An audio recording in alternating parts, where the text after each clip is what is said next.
بسم الله الرحمن الرحيم السلام عليكم ورحمة الله وبركاته مقال كذا إن شاء الله وحين كويك دونا قرال كائن سمينا سامين تيلك يقولي هي الدنيا دين يا آخرة طبعا وحين أجنها إن عمل كستو قف كستو قبنا يلقى حسابين تون يوم القيامة حنقط هذا الأوكو هذا اليوم أما فعل وقبنا يوم سوكله وحين أكسونا إن الله سبحانه وتعالى وحبك قرصونين أو وحول بأرك يوم لا نصعد أو طالعنا يوم وك الله سبحانه وتعالى قرآن كيس كله إن الله لا يخفى عليه شيء في الأرض ولا في السماء مجرى الله سبحانه وتعالى وحكا قرصون أردولك يالا يوحسن مدى وكسوان وإلهي وحلبو أركي وحا يري إمام حزم الله نهاريسته ساقو أرنتا كهدليا وحا أي ملائكتو إنك قريسوا وحدب أو حقيقة سيدوك عالمكي وينا أي ابن رجب إساقنا وحا يري هدي هذا شو حسوسنو إن الله سبحانه وتعالى كمقليو haddaad aamusan tahay na xasuusano in ilaahay subxaanahu watacaala ku arkayo oo ku daalacanayo haddaynu inaha kaga soo gudubno waxyaabay imaamadu ku yidhaahdeen ciwaankeenan maanta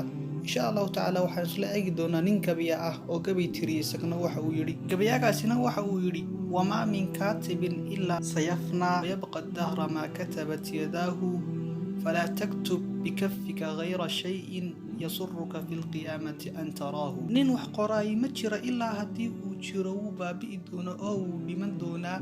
waxaa soo xidhi doona gamcihiisu waxay qoreen ha ku qorin gacantaada shayna ha ku qorin kaa farxiya maalinta qiyaama aragtidiisa mooyaane oo shay maalinta qiyaamaha kaa farxinayo wanaagsan ad la kulmayso mooyaane shay kale gacantaada ha ku qorin qofku waxa uu qorayo waa laga xisaabini doonaa haba ku dhawaaqi waaye inta uu qoraaqa ku jira qorida uu qorayana waa camal uu qofku qabanayo sida aynu ogsoonahay camalkana waa la xisaabiyaa waxa aynu muuqaalkeena kusoo afmeeraynaa qof walba ka fiirso waxa aad qorayso ha noqdo mid aad ku qorayso baraha bulshada